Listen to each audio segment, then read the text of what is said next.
میری زندگی سفروں میں گزری ہے، ان میں خوبصورت ترین سفر میرا وہ ہے جو میں نے حضرت اماں آمنہ کی قبر پہ حاضری تھی، پہاڑوں کے اندر ہے۔ آپ اندر تشریف لے گئے، مجمع بھی ساتھ ہو گیا، کدھر جا رہے ہیں؟ اونٹنی کو بٹھایا، پہاڑ ہے کوئی 40-50 فٹ اونچا،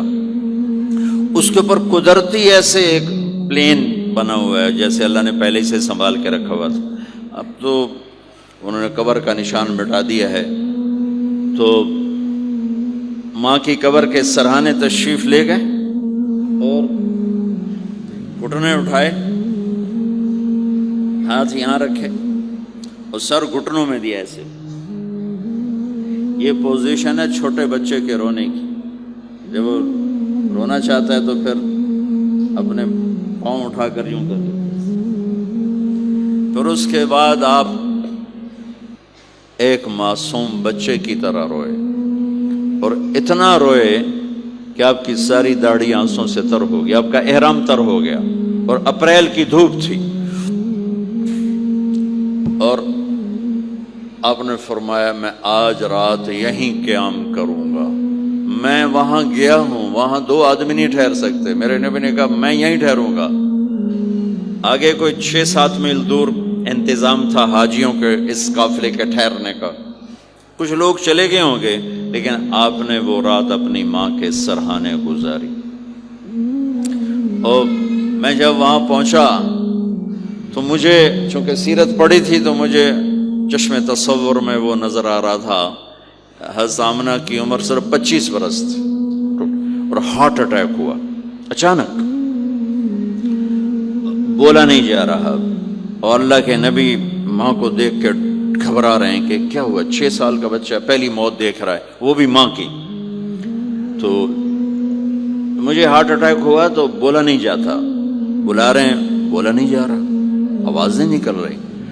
تو بلا رہے ہیں ام ایمن بھی ساتھ ہے، آواز نہیں نکل رہی، لیکن بجھنے سے پہلے شمع کے جو بھڑکتی ہے 2 لفظ بولے، کل حی میت و کل جدید بال وقد ولدت طہرا۔ میرے بچے، ہر جوانی ڈھلتی ہے اور ہر زندگی موت کا نوالا بنتی ہے، مجھے لگتا ہے میرا وقت آ گیا ہے، لیکن میں ایک ایسے بچے کو چھوڑ کے جا رہی ہوں جو ساری دنیا کو پاک کر دے گا، پاکیزہ چھوڑ کے جا رہے ہیں۔ تو پتھروں میں ہی دبایا، کوئی کھودنے کا تو انتظام ہی نہیں تھا، تو جب پہاڑ سے نیچے اترے تو اللہ کے نبی نے ایک دم ہاتھ چھڑایا، دوڑ لگائی، وہ پھر پہاڑ پہ چڑھ گئے۔ تو ام ایمن آپ کی ماں ہیں، دودھ پلا، 8 عورتوں نے میرے نبی کو دودھ پلا، ان میں ایک ام ایمن بھی۔